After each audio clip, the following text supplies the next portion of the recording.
Hey guys, Cam here from PhoneDog.com, and this is the Sony Xperia Z3, or Z3 if you're from the States. It's the follow-up to the really awesome Z2 that hardly anybody bought. One of my favourite devices of this year, so I wanted to unbox this, get my hands on it, and see if it was anywhere near as good as the last version, or in fact better. Let's get into the unboxing.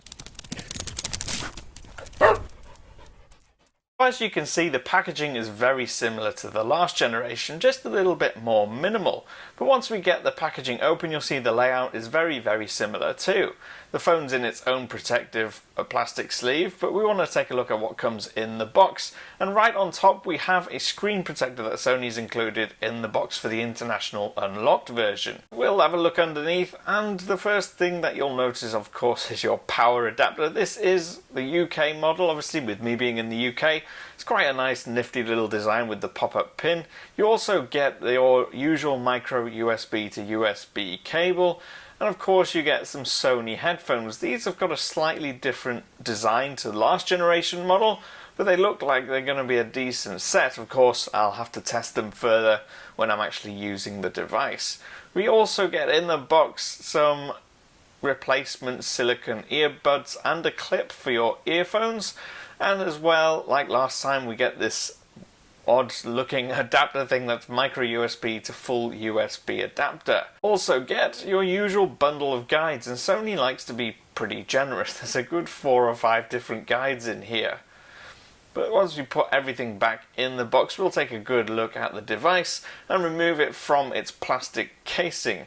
And of course, we can't do this without the joy of peeling off the film from the back and the front, which is particularly pleasing on the Z3 because it has them on both sides of the glass. Now the device itself is 7.3mm thin, 146mm tall and 72mm wide, and it only weighs 152 grams, which is about 5.3 ounces, so it's not too big, not too heavy, and it's made out of a nice combination of glass on the front and the back and the metal chassis, which has really nice rounded edges and corners, much more comfortable to hold than the previous generations. It also comes powered by a 2.5 GHz Snapdragon 801 quad-core processor, has a 20.7 megapixel camera on the back that can record in up to 4K resolution video. Now all your buttons are on the right hand edge. You have power, volume, and also a dedicated camera button.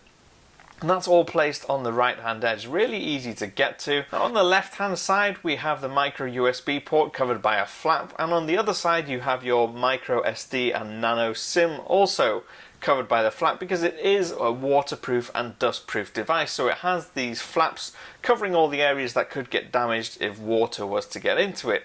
But as you can see, it's a really nice slim device, and although it's not massively different in size and dimensions to the Z2, the addition of the rounded corners and the way they've sort of slimmed it up does make it feel a lot less bricky, if that's a word. Now, if you compare the two side by side, you can see it's almost virtually identical in size. There is a lot of trimming here and there, but you won't really notice it looking at it. It's a lot smaller than the OnePlus One, and also much smaller than the iPhone 6 Plus as well. But once we get it booted up, you get your first chance to see this gorgeous 5.2-inch 1080p display. Uses IPS LCD technology and Sony's mobile triluminous stuff, whatever that does. Now this device also comes as a 16 or 32 gigabyte storage option, but you can expand it up to 128 gigabytes using the micro SD card slot. And of course it comes loaded with the usual Sony bloatware that you can remove and get it customized whenever you feel like it. And it runs Android 4.4.4, the latest version of Android. The battery is a 3100 milliamp hour battery, which should give you more juice than the last one does, and that in itself is impressive. So on first impressions, it certainly seems like it is a better device than the last one. There's a lot of nice design refinements been made to the styling and the shape and the size of the device, but they've kept all the things that made it great, like a fantastic battery and a camera. Also, it's going to be available on T-Mobile in the US at some point in the near future. Stay tuned for the full review, which should be landing on this YouTube channel in about 10 days time. I'm at PhoneDog_Cam on Twitter, so ask me anything you like, follow me, and of course use the comments down there to let me know what you think of the latest Sony Android device. And I'll see you again soon.